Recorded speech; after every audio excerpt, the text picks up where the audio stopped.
सगळ्यांचं एका नवीन व्लॉगमध्ये। सकाळचे वाजलेले आहेत 9:15 आणि मी वॉकिंग स्टार्ट करून अर्धा तास झालेला आहे। आज थोडीशी लेट सुरू केली, म्हणजे 8:45ला मी सुरुवात केली, कारण की घरी थोडंसं एक काम करत होतो। उठलेलो तर लवकरच, पण ते काम करता करता वेळ झाला म्हणून वॉकिंग पण जरा लेट सुरू झाली। तर अर्ध्या तासामध्ये आतापर्यंत मी चाललेलो आहे 2.34 किलोमीटर, म्हणजे 2.5 किलोमीटर आता होतीलच। तर असा स्टॅट्स आहे। अजून अर्धा तास किंवा 45 मिनिटं तरी मी चालणार आहे। तर बघू किती होते, 6 किलोमीटर तरी होऊ शकते। आणि लास्ट व्लॉगमध्ये पण तुम्ही बघितलं असेल, बाईक दिलेली आहे सर्व्हिसिंगला। तर ज्या दिवशी दिली त्या दिवशी काही काम झालेलं नाही आहे, तर आजपासून काम सुरू होणार आहे। तर मला आता घरी जाऊन आंघोळ वगैरे करून पुन्हा बोईसरला एकदा फेरी मारावी लागेल, तरच ते मेकॅनिक जरा लक्ष देतात। तर बोईसरला पण जाऊ आपण थोड्या वेळाने। आणि लास्ट व्लॉगमध्ये मी तुम्हाला या बँडबद्दल माझ्या सांगणार होतो की किती चांगला आणि भारी हा बँड आहे। तर हा बँड मी जवळजवळ 2 ते 2.5 वर्षापूर्वी घेतला आहे, आणि तसं याला ऑफिशियल लॉन्च होऊन 3 वर्ष झालेली आहे। तर हा त्यावेळेस पण इतका म्हणजे चांगला बँड होता। त्यावेळेस तर हा 4,000 रुपयाला होता मी जेव्हा घेतलेला तेव्हा। तर ह्याच्यामध्ये आता तुम्हाला फंक्शन सांगतो काय। हे नॉर्मल तर तुमचं जे तुम्ही चालतायत किंवा रनिंग करतायत किंवा वॉकिंग करतायत हे तर ट्रॅक करतेच, पण त्याबरोबर ह्याच्या ॲप्लिकेशनमधून जर तुम्ही वर्कआउट स्टार्ट केलं आणि GPS तुमचं ऑन ठेवलं तर तुमचा रूट पण हा ट्रॅक करते। म्हणजे तुम्ही कुठल्या रूटवर चाललेत ही अशी एक ग्रीन लाईन दाखवत असते। आता तुम्हाला तुमच्या स्क्रीनवर दिसत असेल, म्हणजे एक्झॅक्ट तुम्हाला तो रूट बघून समजते की तुम्ही ॲक्च्युअलमध्ये कुठे कुठे गेलेले। आणि तुम्ही जर म्हणजे 5-7 सेकंद जरी एका जागी थांबले तरी ते दाखवते। आणि काही दुसरे बँड किंवा स्मार्ट वॉचेस असतात त्याच्यामध्ये पण हे वॉकिंग ट्रॅक करण्याचं म्हणजे स्टेप काउंट करण्याचं एक फीचर असते। तर त्याच्यामध्ये कसं असतं की थोडासा हात तुमचा हल्ला जरी किंवा ते वॉच जे आहे ते इकडून तिकडे ठेवलं तरी त्याच्यामध्ये स्टेप काउंट होत असतात। पण ह्याच्यात तसं नाही आहे अजिबात। तुम्ही ॲक्च्युअलीमध्ये जेव्हा चालतात तेव्हाच हे काउंट करते। मी किती वेळा ट्राय केलं आहे असं हातात घेऊन असं वॉकिंग करायची म्हणजे ॲक्शन केलेली आहे, पण ते स्टेप अजिबात काउंट करत नाही। तर एवढं चांगले म्हणजे फीचर आहे त्याच्यामध्ये, म्हणून जरा वापरायला पण मजा येते। आणि याचं ॲप्लिकेशन वगैरे पण एकदम भारी आहे एकदम। ऑलरेडी 5 किलोमीटर कंप्लीट झालेला आहे, तरी मी आता अजून एक राऊंड मारतोय, म्हणजे 6.5 किलोमीटर वॉकिंग कंप्लीट होईल आपली। लास्ट व्लॉगमध्ये मी फक्त 5च किलोमीटर चाललो, कारण की पाय दुखत होते खूप। तर आज काही प्रॉब्लेम नाही आहे म्हणून सांगितलं, विचार केला की आपण 6.5 किलोमीटर म्हणजे 4 राऊंड आपले कंप्लीट करू। शेवटची 10 मिनटं आहेत वॉकिंग संपायला। किती झालेलं आहे डिस्टन्स ते तुम्हाला शेवटला दाखवतो। आणि आता बॉडी झालेली एकदम एक्झॉस्ट, म्हणजे वॉटर लेवल असं वाटतं की सगळं संपून गेलेलं आहे। घरी जाऊन कमीत कमी अर्धा पाऊण लिटर तरी पाणी प्यावं लागेल पहिले, इतका आता। आणि कंटाळा पण आलेला आहे खूप। आणि शूजची काय हालत झालेली आहे ते तुम्हाला नंतर शेवटला दाखवतो, कारण की मी चालतो या रोडवर आणि ही बघा सगळी माती इथे आहे या रोडवर। तर सगळी माती शूजवर येते, म्हणून आता शूजकडे तर बघायची पण इच्छा नाही, अशी हालत झालेली आहे। तर वॉकिंग झालेली आहे कंप्लीट 1 तास 28 मिनिटं। त्यामध्ये डिस्टन्स आहे 6.70 किलोमीटर, म्हणजे almost 6.25 kilometre. Heart rate 124, calorie burn आहेत 662 आणि स्टेप्स झालेले आहेत 9503।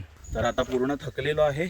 आता जातो घरी, पहिले तर पाणी वगैरे पिईन, जरा 5 मिनटं बसेन आणि त्याच्यानंतर आंघोळ, आणि मग त्याच्यानंतर पुन्हा जायचं आपल्याला बोईसरला मेकॅनिककडे। आणि हे बघा शूजची काय हालत झालेली आहे, ते जाऊन मला वॉशिंग सेंटरवाल्याकडे जाऊन पूर्ण प्रेशरनी हवा मारावी लागणार आहे। तर आता दुपारचे वाजलेले आहेत 12 आणि मी आलेलो स्टॉपवर मम्मी आणि वेदला सोडायला, कारण की ते गेलेले आहेत मुंबईला। तर त्यांना सोडायला आलेलो। अजून आंघोळ केलेली नाही आहे, कारण की घरी येऊन खूप दमलेलो होतो, म्हणून थोडासा आराम केला। म्हणजे झोपलो नाही, फक्त थोडासा आराम केला। दुपारचे वाजलेले आहेत 2:45 आणि आत्ता मी निघतो बोईसरला जायला भर उन्हामध्ये, कारण की तिकडे जाऊन जरा बघावं लागेल काय काम सुरू केलेलं आहे की नाही, आणि जर सुरू केलेलं आहे तर काय काय केलेलं आहे। पहिलं तर मी सांगितलेलं पूर्ण बॉडी खोलून मधून एकदम प्रेशर वॉश करायची होती गाडी, कारण की इतक्या वर्षाची धूळ वगैरे त्याच्यामध्ये साचलेली असेल, तर ते डिझेल वॉशिंग करायची होती। तर बघू आता ते केलं आहे की नाही।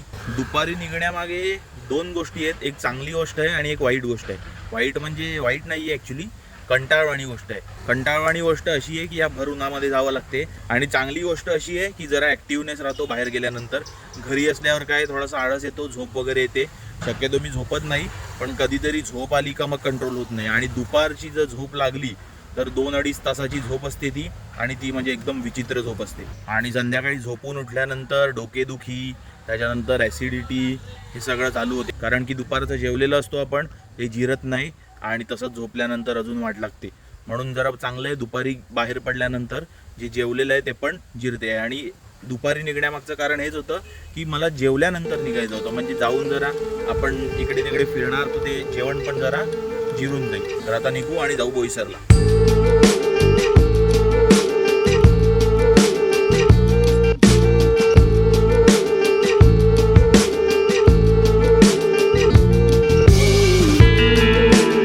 आता मी आलेलो आपल्या मेकॅनिककडे. अजून काम सुरू झालेलं नाहीये, कारण की तो काम करत होता तरुणीशच्या बाईकचं. तर तरुणीश पण भेटलेला आहे. आम्ही आलेलो इकडे काहीतरी खायला. मी काही खाल्लेलं नाहीये कारण की मी आलेलो जेवून. तर तरुणीश सकाळपासून आलेला म्हणून त्यांनी फक्त खाल्लंय. किती टाइम बाद 4-5 महिन्यानंतर भेटलो. आणि आता बघा आपल्या प्लॅटिनावर जातोय आम्ही दोघं. गाडी जेमतेम चालते आम्हाला दोघांना घेऊन, आणि टायर मागचा दाबलेला पण आहे. लाइट दिखाओ ना, पहली अच्छा गाड़ी बोलकर मैं फोक लाइट मालूम है, तो क्रू जलता है देखो. फायनली काम झालेलं आहे सुरू.